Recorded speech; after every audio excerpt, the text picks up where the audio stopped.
Hello students. आज के इस वीडियो में हम चैप्टर नंबर 5 कम्युनिटी सर्विसेज का ई पार्ट सोल्व करेंगे।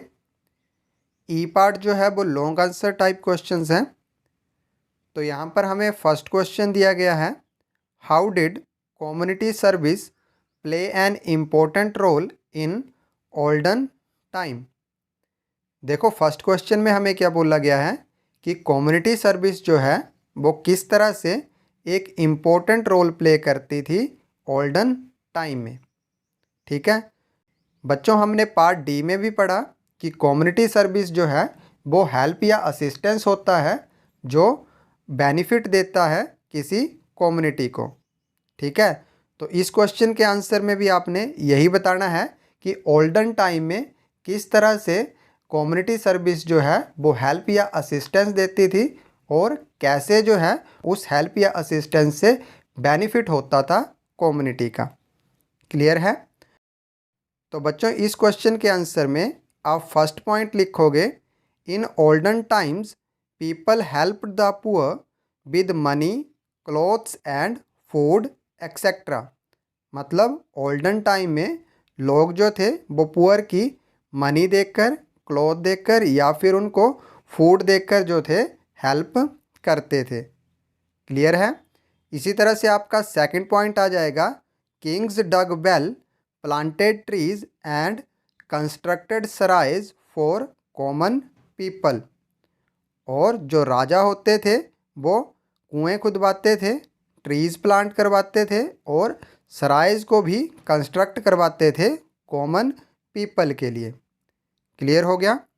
तो बच्चों ये हो जाएगा आपका फर्स्ट क्वेश्चन का आंसर। अब नेक्स्ट हम चलते हैं क्वेश्चन नंबर सेकंड की तरफ। तो नेक्स्ट है आपका question number second, mention the steps that Ashoka took for the development of trades. बच्चों सेकंड क्वेश्चन में आपको बोला गया है कि आपने उन स्टेप्स के बारे में बताना है जो अशोका ने ट्रेड्स की डेवलपमेंट के लिए थे। क्लियर है? तो इस क्वेश्चन के आंसर में आप फर्स्ट पॉइंट लिखोगे, he constructed roads, rest houses and dug wells. मतलब अशोका ने रोड्स कंस्ट्रक्ट करवाए, रेस्ट हाउसेज बनवाए और कुएं खुदवाए। ठीक है, एक तो ये स्टेप लिया उसने और सेकंड स्टेप क्या लिया, he planted trees on road side for comfort of travellers. इसका मतलब हुआ कि अशोका ने ट्रीज को प्लांट करवाया रोड साइड पर ट्रैवलर्स की कंफर्ट के लिए। क्लियर है? तो बच्चों ये हो जाएगा आपका सेकंड क्वेश्चन का आंसर। अब नेक्स्ट हम चलते हैं क्वेश्चन नंबर थर्ड की तरफ। तो नेक्स्ट है आपका question number third, what do you mean by water harvesting, what are its advantages. देखो थर्ड क्वेश्चन में क्या बोला गया है कि वाटर हार्वेस्टिंग क्या होती है और इसके आपको एडवांटेजेस भी बताने हैं। क्लियर है? तो इस क्वेश्चन के आंसर में आप लिखोगे, water harvesting is a technique of collecting, storing and using rain water for irrigation, drinking and other purposes. इसका मतलब हुआ कि वाटर हार्वेस्टिंग जो है वो एक टेक्निक है रेन वाटर को कलेक्ट करके स्टोर करने की, ताकि बाद में उसका यूज़ किया जा सके इरिगेशन के लिए, ड्रिंकिंग के लिए या फिर अदर पर्पसेस के लिए। क्लियर है? तो ये हो जाएगी आपकी वाटर हार्वेस्टिंग की डेफिनेशन।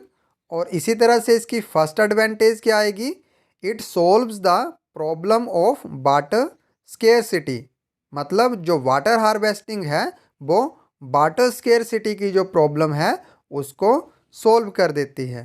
तो ये फर्स्ट एडवांटेज आ जाएगी। इसी तरह से सेकंड एडवांटेज आएगी, rain water is saved for getting drained and wasted. मतलब वाटर हार्वेस्टिंग से जो है वो रेन वाटर सेव हो जाता है ड्रेन्ड होने से या वेस्ट होने से। क्लियर हो गया? तो ये हो जाएगा बच्चों आपका थर्ड क्वेश्चन का आंसर। अब नेक्स्ट हम चलते हैं क्वेश्चन नंबर 4 की तरफ। तो नेक्स्ट है बच्चों आपका question number 4, list the changes that have improved the travelling in modern time. बच्चों क्वेश्चन नंबर 4 में आपको बोला गया है कि आपने उन चेंजेस के बारे में बताना है जिसने ट्रैवलिंग को इम्प्रूव किया है मॉडर्न टाइम में। क्लियर है? तो इस क्वेश्चन के आंसर में आप फर्स्ट पॉइंट लिखोगे, faster and comfortable means of transport make travelling a pleasure. मतलब मॉडर्न टाइम में जो है वो ट्रांसपोर्ट ज़्यादा फास्टर और कंफर्टेबल हो गई है और इससे ट्रैवलिंग जो है वो एक प्लेजर की तरह हो गई है। क्लियर है? तो ये आपका फर्स्ट पॉइंट आ जाएगा। तो इसी तरह से आपका सेकंड पॉइंट आ जाएगा, better roads, bridges and flyover ensure the smooth movement of vehicles. मतलब मॉडर्न टाइम में जो बेटर रोड, ब्रिजेज और फ्लाईओवर हैं उससे जो है वो मूवमेंट जो है व्हीकल की वो बड़ी ज़्यादा स्मूथ हो गई है। क्लियर है? तो बच्चों ये जो 2 पॉइंट थे ये हमें बताते हैं कि किस तरह से जो मॉडर्न टाइम में ट्रैवलिंग है वो इम्प्रूव हुई है। ठीक है? तो ये हो जाएगा आपका फोर्थ क्वेश्चन का आंसर। अब नेक्स्ट हम चलते हैं क्वेश्चन नंबर 5 की तरफ। तो नेक्स्ट है बच्चों आपका question number 5, mention 5 benefits of planting trees.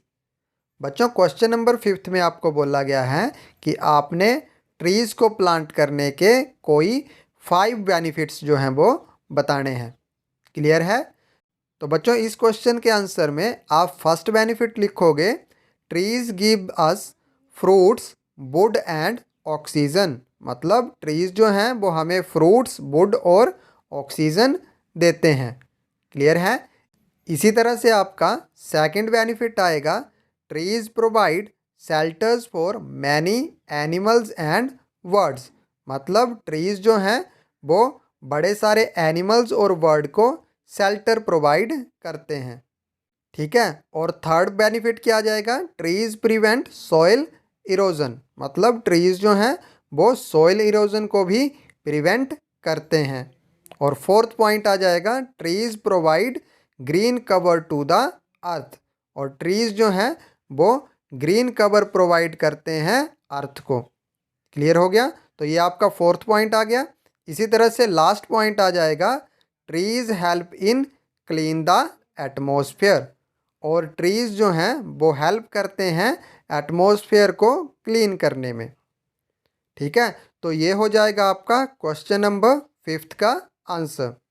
और इसी के साथ आपका चैप्टर नंबर 5 का ई पार्ट का जो सॉल्यूशन था वो भी कंप्लीट होता है।